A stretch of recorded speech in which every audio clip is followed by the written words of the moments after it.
Right, hello everybody, and today I'm really excited to be here, joined today by Simon Spooner from Knife, Fork and Spooner. I love the name, Simon.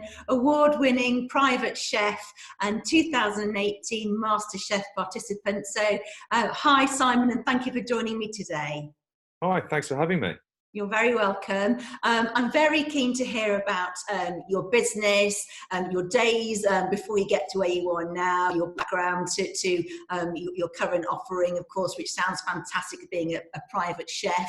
So before we get on to kind of how you've adapted your business in the current climate, because as a business like ours, an estate agency, you're very much in people's homes. You've got that one-on-one contact. They're coming into you to Ketton where you live and have your supper club evenings as well. So before we get on to how you've adapted your business, give me a background on you and say your MasterChef experience and how you got to your offering of where you are today. Yeah, absolutely. Thanks. So started off, as you said, from MasterChef. That was just over 2 years ago. It finished on TV. So the business has been going for 2 years since then, and that just gave me a fantastic platform. I was offered the opportunity to do some events at the Olive Branch in Clipsham. Spent a few months working there, which gave me some fantastic experience of, cooking high-end food, large volumes of food. Really learned how to be not just a good cook, but actually how to be a chef. Okay. And then whilst I was there over the summer, I was constantly being approached to do private events. And so I just thought, well, it's too good an opportunity, and you've got to strike while the iron's hot. People are going to forget about you. So I thought, right, let's launch a private chef business. Started doing really dinner parties to start with in people's homes, 10, 12, 14 people mainly for anniversaries, special occasions, that sort of thing. And then one day the supper club idea came up. I was actually in another home cooking in Ketton, and I was cooking for 12, 14 people. It was in between courses, and I suddenly thought, well, we've got a big dining room. How about I do some events and see if anyone would come? So tell me how the supper club works then. So you buy tickets online, really, really easy. And they're all BYO, so it keeps it really good value. Some people bring £5 bottles of wine, some people bring £50 bottles of wine. So, and everyone sits around one large table. You get to meet people from all sorts of walks of life, predominantly from the local area, but we've had people from New York, we've had people from Dubai, people from down south and coming up and staying the night, because there's quite a few good B&Bs in Ketton and what have you. So, wide range of people. You get canapes on arrival, and then a 4-course meal, and then some nice sweet treats at the end. Amazing. That sounds fantastic. It's a great idea. So you've obviously, as I say, you would normally be either doing cookery demonstrations and cookery school that I believe are normally held at the Bakehouse. Is that right, in Stamford? Yep, so the cookery schools at the Bakehouse, which are great, do sort of about once a month. But of course, that can't be happening at the moment. And then the other thing I do are larger scale events as well. So I've had a lot of weddings postponed this year to next year, which is a real shame. But, I think most people are dealing with it pretty well. I think there's the initial shock and the fact that you're upset. But, these things can't be helped. So we've managed to move things to next year, and I'm talking to a lot of people at the moment about their weddings for next year as well. So next year's looking good. It's just a bit of a shame for this year, really. Yeah, I've seen some quite nice things on social media where the couple that would have been having their wedding day on a certain day have recreated their wedding breakfast and their meal that they would have had. So you should go back to your clients and suggest that they should have that meal. I'm doing it this weekend. A lovely couple was supposed to be getting married in Barbados, and she got in contact yesterday saying would I do anything for them. So we'd be able to do a little something. So yes, it's that's already happening. And I guess as well, I've seen things you put on your social media. There's people that, of course, are not only weddings, but there's, other landmark birthdays and 50ths and other special anniversaries that, of course, can't get their families to. So you're busy delivering. You've adapted your business. You can tell me about that in a second and what you've done. But you're also delivering those kind of meals for those landmark events, which is, again, really special to be involved with, I suppose. Yeah, very much so. I mean, there's been wedding anniversaries. I did I think it was a 10th wedding anniversary a couple of weeks ago, an 80th birthday, an 89th birthday, lots of different things. People aren't able to go out. I did a 50th a couple of weeks ago. Managed to turn around quite a large meal within about 12 hours because they got in touch quite late, but it's quite nice to still be able to manage to do it for them. So it just gives a little bit of joy and a little bit of happiness in a time where, you know, people are struggling to do these things. Yeah, and making an event, you know, as nice and joyful as it can be in the circumstances. So that's lovely for you to be involved in that. And what about MasterChef then? I'm going to pick your brains on that. How did that go for you? And what did you learn from all of that? It's amazing. Seems a lifetime ago. But no, it's a fantastic experience. Gave me an amazing launch pad to grow the business. It's a great brand. It's just a wild experience where you're thrown into an environment that you're not comfortable with, and you have to sink or swim very fast, which is a very useful skill to have and develop. And you know, when you do end up in situations you haven't been in before, which quite frankly, as a private chef and working at events, you've constantly got those things with ovens that either don't work or work differently, or the power suddenly goes out in an event, and you've got to adapt. So no, it was absolutely fantastic, and you know, I keep in touch with a lot of the guys and girls from there still, and I've done charity events with Greg Wallace since and what have you up at the Matt Hampson Foundation. So yeah, it was absolutely brilliant. Yeah, that's fantastic. So you touched briefly on kind of the skills that you have as being a private chef, and you mentioned the key word there, adaptability, really. We all find ourselves with our business now looking at ways we can adapt. You know, we can't, as an estate agent, there's not much more we can do. Yes, I've got my property tour videos that we've got available for the houses on the market, but we can't do anything different. I can't offer anything else online with what we do.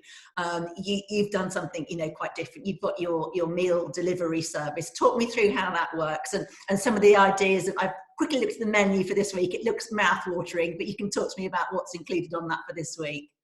No, absolutely. Well, as you say, I mean, I was trying to get ahead of what was obviously going to happen, and I did 2 events the week before the lockdown started from a hospitality point of view, and the last one was actually on Sunday the 15th of March, and after that I sort of realised that even though lockdown hadn't happened, that it was going to. So I made the decision to actually cancel the 2 events the following weekend. So I was lucky enough to get ahead of that, and they were 2 quite large scale events for the Friday and Saturday. Obviously left me with a lot of produce, and I didn't want to leave essentially the clients stuck with the bill for that. So I said, well, look, I'll take that, won't charge you anything, and I'm going to use it to try and start a meal delivery business. And if it doesn't work, if I break even, then none of us has lost out. If it works, fantastic. Because I thought about, obviously some businesses have adapted to be more of a takeaway model, and there's some business models that work absolutely fantastically for that. You know, fish and chips, pizza, certain things, brilliant, and they're doing, I think, phenomenally well. For the sort of food that I cook, it doesn't make much sense. And equally, from ensuring that I've got social distancing within my kitchen, it's very much just myself. So actually creating high-end, essentially ready meals being delivered was the best way that I could keep it as high-end as possible, but still achievable given the situation. So when you deliver all the meals that people order, are they then just to be reheated? Talk about, you know, typically what you need to do when you get the delivery. Yeah, well, it's very, very, very simple. Depending on how much you've ordered, you know, you may have 1, 2, or sometimes 3 bags of food. All goes in the fridge, or if you've ordered sort of an ice cream or a sorbet in the freezer, when you're ready to go, there's very, very clear instructions in there based on all the different sort of oven scenarios you may have at home, and it's a very simple reheating. There is no cooking, so all of the hard work's been taken out of it. And the washing up, Simon? Unfortunately, the washing up does have to be done, but if you're not feeling like making any dishes dirty, you could eat it out of the takeaway packaging. I'm not going to judge anyone that does that. Normally I do all the washing up for all of my events, but I can't do that at the moment. But there shouldn't be much washing up because there's no sort of pots and pans being used and what have you. So it's using dishes that work really well to be delivered as ready meals, but trying to make them a bit more high end than the norm. And really trying to push those boundaries as to what can be done. You know, there's a lot of testing on my side as to, okay, right, this is what I want to do. Is that actually achievable? Does that reheat well? Does it stay crispy? Does it stay fresh? All those sorts of things. And is it all locally sourced and produced? And how are you finding your supplies there? Yeah, no, well, I get all my meat from Northfield Farm in Cold Overton. They've supported me for over a year now, and I get a regular, very large weekly delivery that seems to be getting larger and larger. I think it's about 30 kilos of meat is coming today. So that's good to be able to support them. I know they're doing sort of meat delivery boxes and what have you, but a lot of their businesses has been completely stopped. So it's good to be able to help them out. And then I use various restaurant suppliers as well. So not the norm that, you know, most people go to the supermarkets and what have you. The restaurant suppliers have been hit hugely hard, obviously with no restaurants being open. So to be able to support them, I mean, they can get hold of most things. There's the occasional, we can't get that this week, but that's no different to a normal week, to be honest with you. If you're missing 2-3% of your order, that's just what's happened that week. So no, supplies are good, and it's good to be able to, I guess, try and help some of these businesses, because apparently my orders are a lot larger than most people's at the moment. Wow. Okay. So what's on the menu this week? So it's quite a big menu this week. I try and have sort of different bits of inspiration, and it tends to come on a Saturday. I'm out delivering food, and you know, I get to have a bit of a think whilst I'm driving and talking to people. And people are sort of talking about holidays. And one of my really good clients is a travel counsellor and what have you. So seeing some of her posts, of sort of thinking, you know, we all want to get away at some point. How about we have some food that sort of links us to that a little bit, and maybe gives us a bit of that feel. So we've got some porchetta, which is a beautiful rolled pork belly stuffed with beautiful Italian flavours. That's with some beautiful baby potatoes, a fennel and orange salad, and a salsa verde. Then we've got 2 types of Greek kebabs, one of which is going to be lamb shoulder marinated in lemon, garlic and oregano. The other is halloumi and vegetable. To be fair, actually, a lot of meat eaters love halloumi, so it's not just for the vegetarians. And that comes with some triple cooked chips, which I've worked out how to recreate from a ready meal point of view, which has made me intrigued. Some homemade pita bread, some Greek salad, tzatziki.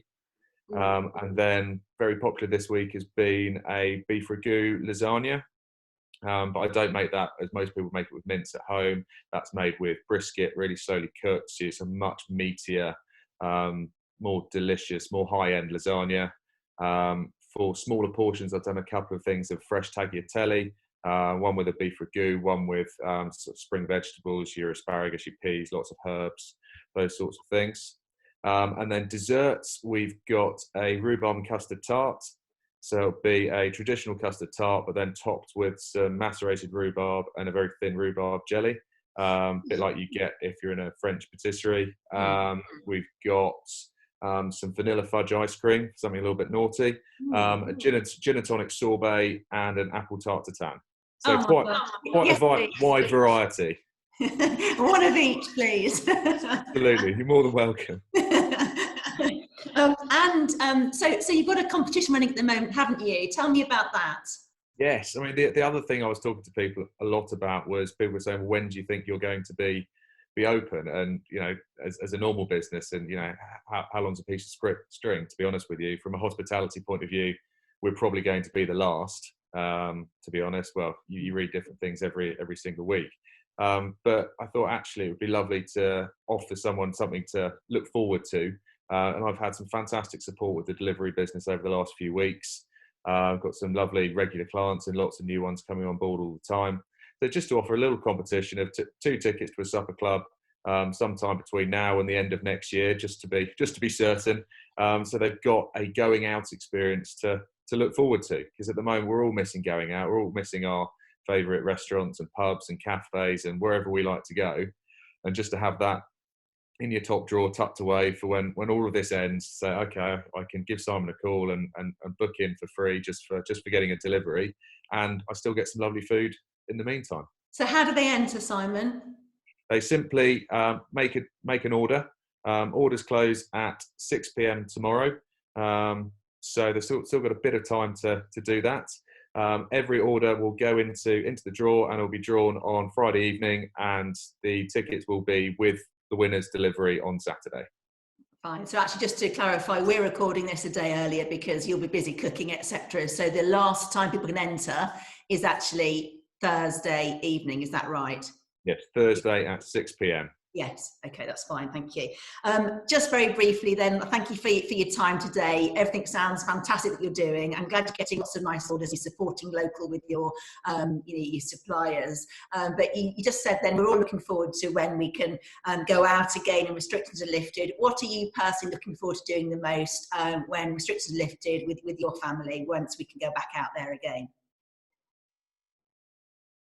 I want to go to Holcombe Beach. That's sort of a family thing that we love going there and just go and take a picnic, play cricket, swim in the sea, no matter how cold it is. Quite frankly, don't care at the moment. We've already lost one holiday, probably going to lose two this year.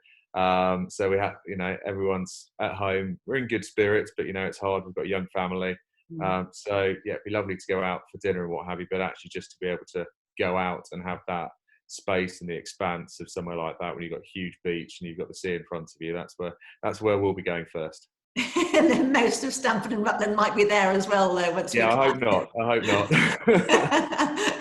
Well, thank you very much for your time, and I'm looking forward to seeing more menus popping up. That sounds fantastic. I wish you and your family and all of your clients all the very best. I'll put details of all your social media on this post so people can follow you and like and share and comment on your post, because that's of course how we spread the word. So everyone, please follow Simon's social media pages and make contact with him. And thank you again for taking part, and all the very best of health, and until we meet again. Absolutely. Well, thank you very much for having me. It was lovely You're to chat. welcome. Okay, you too. Bye. Cheers. Bye.